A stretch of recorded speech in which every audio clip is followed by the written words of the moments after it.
oh, there's something out there, like ETs or something, and there might be an invasion happening. They're watching the sky, they're waiting for spaceships, you know, they're waiting for Independence Day movies. They don't get it yet.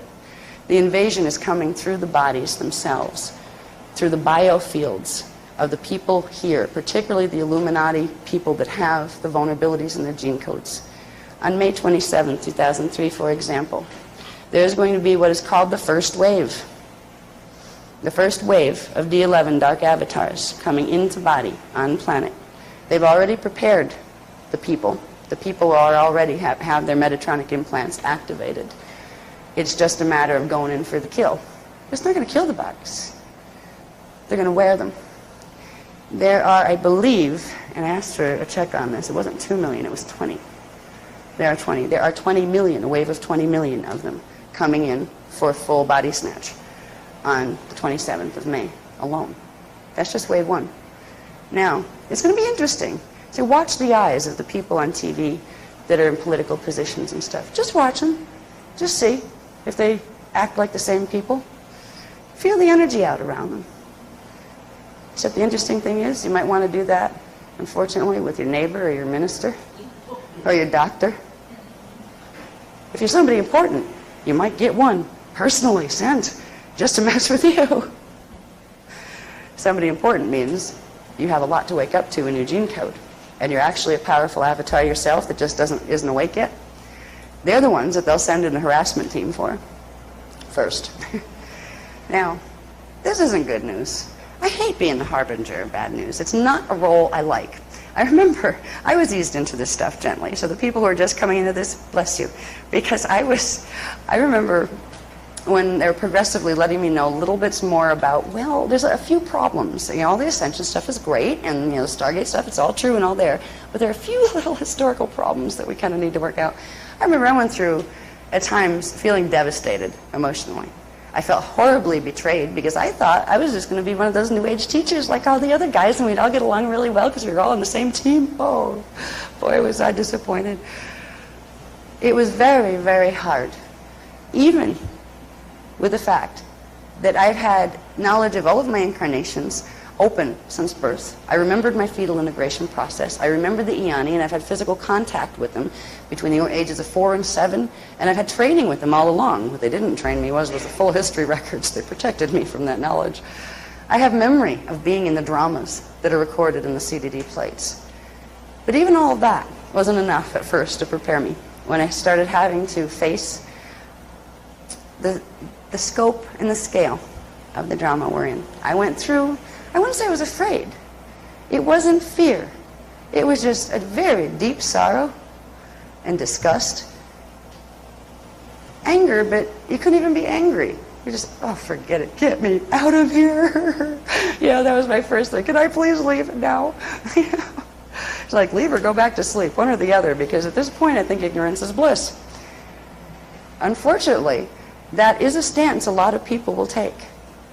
And I have a lot of compassion for them, because it is nicer to think everybody gets along and the whole New Age movement is going to co-join with the older age movement and the traditional religions, and they're all going to be one lovey-dovey worldwide religion. Excuse me, that's called the One World Order. Everybody's going to be happy. Stargates are going to open. We're going to have our wonderful brethren from the sky come and tell us our history. Yeah, and call us and say that they're the creator gods and that we have to bow down to them. The whole lie that we've been fed here is so much easier to digest and to believe and to accept as the truth. We can go run for our Bibles or run for our Korans or run for our New Age next channel book that we can find. But it isn't going to change the reality of the drama. The reason this information is being revealed to us now is because we have the power, if we know who we are, to do something about it in a way that is helpful to everyone, those who will rise and those who will fall. Because at this point in the drama, there are 2 paths of evolution, only 2 now. There used to be 3, one called Phantom Matrix. That is not an option anymore, because Phantom Matrix is being sucked into the Weesadek black hole. It's like one black hole swallowing another. There is what is called the path of ascension and the path of descension, de-evolution. The path of ascension, or being able to regenerate the ability for Stargate passage and spiritual integration and spiritual mastery and eternal life. That is part of what is called the Bridge Zone Project, where we will be protected and we will assist the guardian races in protecting as much of this planet as we can to bring it through into a safe zone where the races and the life forms on this planet have an opportunity to evolve for about 2,000 years in a protected field where they can literally get back into their natural rhythm of what time was supposed to be. Evolution had a certain rhythm to it that was supposed to be happening here. Since 25,500 BC, we've been trapped in an evolutionary loop that is totally unnatural, that was created by certain elements of the beast machine. Not the whole thing, because the whole thing wasn't activated. The other path is black hole fall. The mercy of it is the people who fall won't know they did, because they are being blocked from this information. They are being told this information is evil. They are being told not to listen. They are not activating their flame bodies. They are activating their Metatronic implants, and the flaming blue sword will begin to pierce their bodies and run down through the center of them and cross over through the heart chakra until it fully integrates their whole system. What they will experience is something that will be remembered when the final separation comes, something that will be remembered by the ascending races. So we'll be the ones that carry the sadness of the memory of the people who made other choices that were really self-defeating. They won't remember when they get to the other side. First of all, to fall into a black hole, remember I said hydrogen burning? The bodies will perish. You can't keep a body alive and drag it through a black hole. The templates will fragment and the consciousness in them will fragment, but they will be held in what's called an electrostatic suspension field, otherwise called the net, which is called the Nibiruan electrostatic transduction field, NET for short. That is part of the beast mechanism that was put in on this planet in 25,500 BC, and right now is holding our shadow bodies in suspension. So there are two paths of evolution, and we have a choice. Whatever choice a being makes, they are loved, at least by the guardian races. If they make a choice because they are so conned into believing the twists and turns of ideologies that have been promoted by the black hole systems, there are reasons too that people will make that choice. In truth, there are no victims.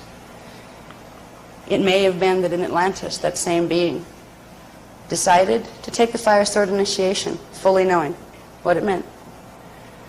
Now, you'd think you'd have to be pretty twisted to make a dumb decision like that. That's what all of the founders' races thought too, for the races who chose that way of living. Most of the people who took fire sword initiation at any point in their incarnational history did so first out of trickery. First, they were tricked into thinking it was ascension. Secondly, they were tricked into thinking the true ascension teachings were the ones that would harm them.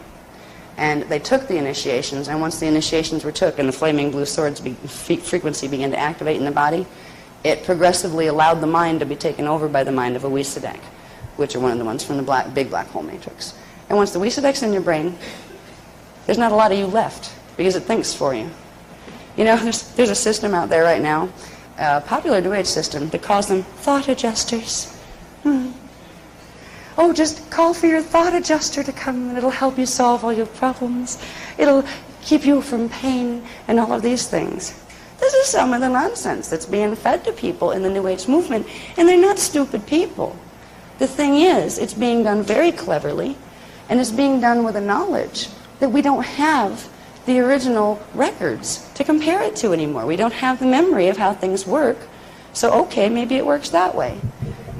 Just like when science takes a look at the human genome and says, that's a normal human genome, we've mapped it completely. Well, you're not going to be able to tell if that's really a full human genome unless you see the original prototype, which they don't do. People in the New Age movement are not being shown the original prototype of the founders' spiritual teachings, which were the Templar teachings of divine science. So if you don't have that to compare it to, anything looks good. You know, it's like you emerge out of the old dogmas of the past that took once upon a time sacred teachings, twisted them into dogmas to control masses of people, and they became our traditional religions, and it happened to every one of them. There are elements of truth and huge elements of fiction in every holy book on this planet and every religion. So no religion can stand up and say, we have more truth than you, because they've all been messed with. And they all contain a bit of sacred as well. But the original place where all of the sacred teachings came from, where the original Founders Race teachings. They're the teachings of the Emerald Covenants that were recorded on the Cloister Duratura plates, which are holographic discs, recorder discs, that were manufactured in the Sirius star system and brought to Earth 246,000 BC. There were translations on paper, sort of, papyrus-type paper, made of these digital texts. The physical books that were written texts were called the Mahabharata texts. The Ascension teachings that we teach, which are Stargate teachings, which are healing your DNA and activating your flame body teachings, they are drawn directly from translation, contemporary translation, of the CDD plates and the Mahabharata texts. There's a lot more, and this is where the detail is there. You should see trying to translate this stuff. It's all encrypted digitally. It's an amazing process. Just, I mean, you know, Az and I are going through it, and just the frequency as it comes through your body, there's so much contained within every little bit of it. It's absolutely exhausting to hold the frequency.